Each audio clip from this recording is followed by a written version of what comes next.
نبی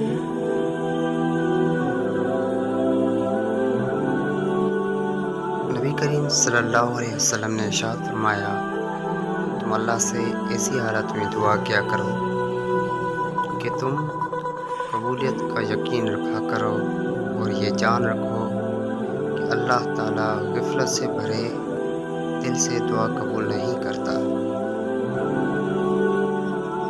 رسول اللہ صلی اللہ علیہ وسلم کا ارشاد ہے، آدمی قیامت کے دن اسی کے ساتھ ہوگا جس سے اس نے دنیا میں محبت کی۔ نبی کریم صلی اللہ علیہ وسلم نے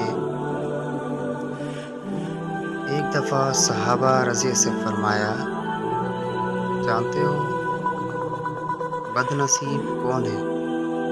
صحابہ نے عرض کیا، اللہ اور اللہ کا رسول صلی اللہ علیہ وسلم ہی خوب جانتے ہیں۔ نبی کریم صلی اللہ علیہ وسلم نے فرمایا، بد نصیب اور بے نماز، کیونکہ بے نماز کو اسلام سے کچھ نصیب نہیں ہوتا۔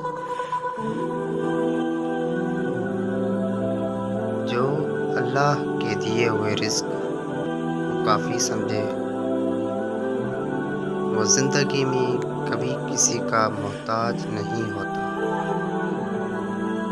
جس چیز میں بھی بے حیائی ہوتی ہے وہ اسے عیبدار بنا دیتی ہے، اور حیا جس چیز میں بھی ہو اسے زینت عطا کر دیتی ہے۔